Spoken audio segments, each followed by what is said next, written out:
Hi guys, it's Tina, and I'm coming back to you so that I could explain to you the decisions we came to on opening college savings accounts. And in particular, we went with the 529 accounts, and I learned a bit of information about them I wanted to share with you, so hopefully you don't have to do as much research as I did.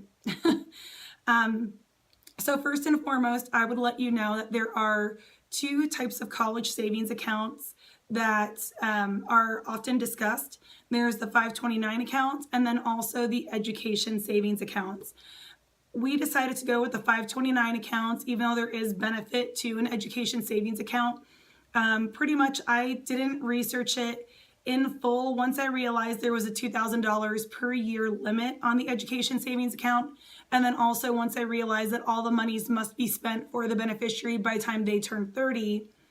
Those were two things that made me not want to take advantage of that program, mostly because I'm hoping to contribute more than $2,000 a year, which would mean if I go with the education savings account, I would also have to open a 529 account because I can only do $2,000 per year to the education savings. And then also, I want to plant the seed of seeking higher education into my children early, but I have to acknowledge there are a lot of people who opt not to go to college right away or who opt not to go to college at all. And I didn't want to be put in a position where I had to set a beneficiary and they had to use the money by age 30. So with that being said, we selected the 529 account, and there were a few things that I learned about it that I want to share with you guys. So there's actually about 5 points I want to make. And the first one is that you have to select a beneficiary, meaning one beneficiary. When I began the research, I had been thinking, well, maybe I will open up one 529 account and put both my children on it. And in my mind, I was thinking along the lines of, if we put all our eggs in one basket, then it'll be a bigger basket, and then that will grow more quickly based on interest and compounding interest. So that was my mindset behind it. What I didn't realize is that you're just prohibited from doing that. The accounts can only have one beneficiary. So if your children are spaced far enough apart, you might be able to do that. So for example, if your children are, say, 5 years or 6 years apart, and you believe that your oldest will be out of college before the youngest starts, you could focus on one 529 account and have that single, the eldest child listed as the beneficiary, because you can change the beneficiary of the account over time. So, but you can only have one at a time. So if you're in a situation like me, where your children are just a couple of years apart, and it is very likely that both will be in college at the same time, it doesn't make any sense to do that. And the reason it doesn't make any sense to have one and then use some of the money for the other person is because there are two reasons why you will get a 10% penalty on your withdrawal. And I don't want to pay any extra fees. Right? So the first one is that you are you're pulling the money out for a person who is not the listed beneficiary. That is the first reason that will cause a penalty. And then the second reason is that you are using it for uneligible expenses. So the account is specifically for education expenses, which I think would be like books, tuition, things to that effect. And you'd have to demonstrate evidence of that. If you're using it to, say, buy your child a car after high school or something like that, then you are going to have to pay the penalty, which is 10% on whatever you withdraw from that account. Actually, one thing I should mention, the benefit for getting the 529 account is that, say, whatever money that grows from the initial contribution that you've made, that growth is tax-free. So if I put $10,000 in, those are 10,000 post-tax dollars. I've already paid my taxes on that money. If I put it into the account and it grows to, say, 20,000, that second $10,000, as long as I spend it on college, I'll never have to pay taxes on it. And by the way, by college, I really mean any education. I believe it can be VOTEC or anything within that realm. So really, if you're pulling money out for uneligible expenses, you're going to be hit not just with the 10% penalty, but also taxes on whatever growth, whatever part of that money was not part of the initial balance that you'd already paid taxes on. That's kind of hard to explain. I hope that made sense. If it doesn't, leave questions below and I'm happy to circle back and clarify. So, okay, so there's the first point was that you can only have one beneficiary and you can change it, but you can't have multiples at the same time. So again, if you're gonna have 2 children in a higher education scenario at the same time, you really wanna have an account for each of them. Next was the 10% penalty. And then the third is that gift laws apply. So like the education savings account had a contribution limit of $2,000, contribution limits sort of apply for a 529.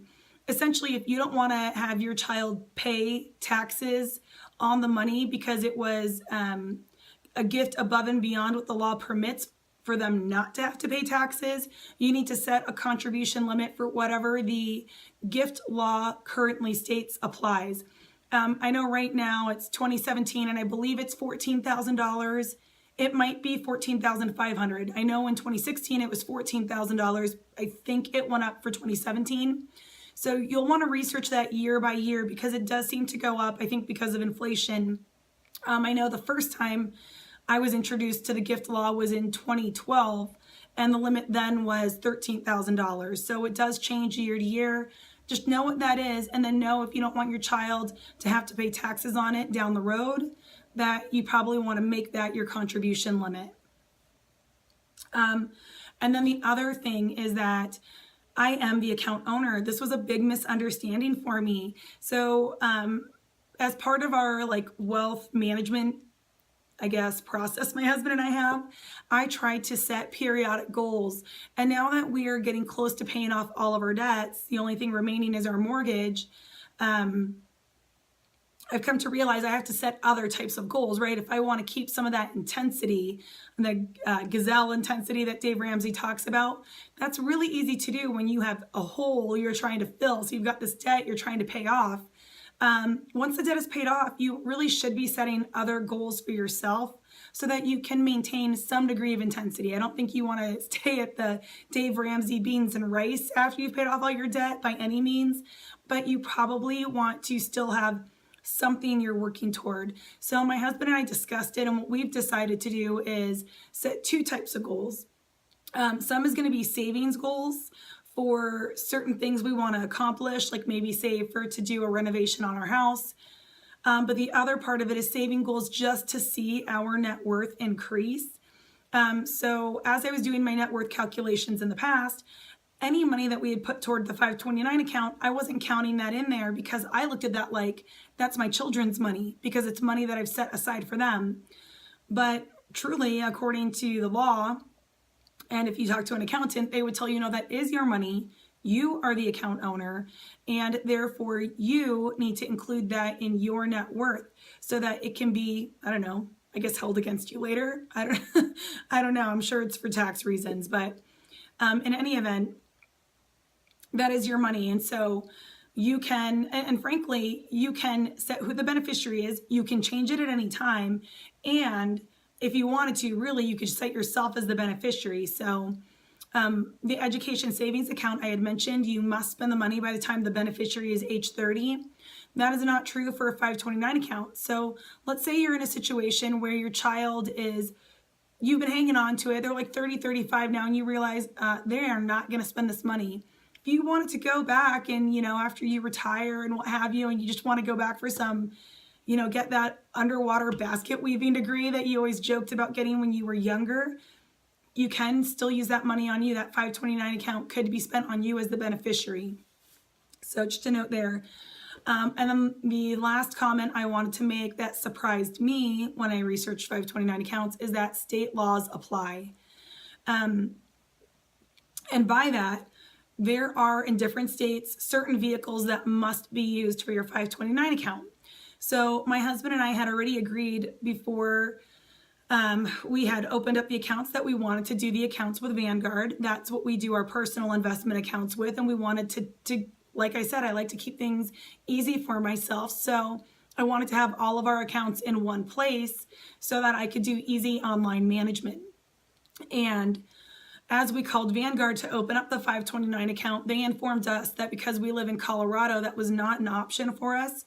we had to use the Colorado approved vehicle, which is through an organization called CollegeInvest. Now, CollegeInvest does offer a Vanguard fund as one of their 529 account options. I think there were 4 different options for us, and there might have been 5, but I just went quickly with the Vanguard one because that was really what my intention had been to begin with. But I can only manage it and I can only make contributions to it through CollegeInvest. So even though I have other accounts with Vanguard that belong to my husband and I cannot see the 529 accounts there. So for whatever state you're in, make sure that you understand if there are any specific laws for 529 accounts in your states, and if your state has a state facilitated program. And I guess I will make one point about that. So it seems kind of annoying that CollegeInvest must be used in Colorado, but I will say that Colorado is one of the better states for giving a tax credit. So I think we were able to apply like $1,500 to $2,000 as a deductible to our income taxes, which is, I mean, it's something, right? So it's hopefully going to make it so that we have to pay less taxes in the long run. And not all states offer that same type of benefit. So definitely investigate your individual state. Anyway, that is really all I had. I did end up opening both the 529 accounts for my daughter and my son. They're about 2 years apart, so we did $2,000 more to my daughter than to my son, just to kind of get the ball rolling a little bit more for her, hopefully get some momentum on that since she's got less time until she is at that college age. But we're really happy that we got it started because it's something we've said we would do since they were born, and my daughter is going to be 5 in 2 months and my son is almost 3. So it feels good to get that one, you know, that baby step underway. Anyway, I hope you guys are having a fantastic spring, and we'll talk again soon. Bye.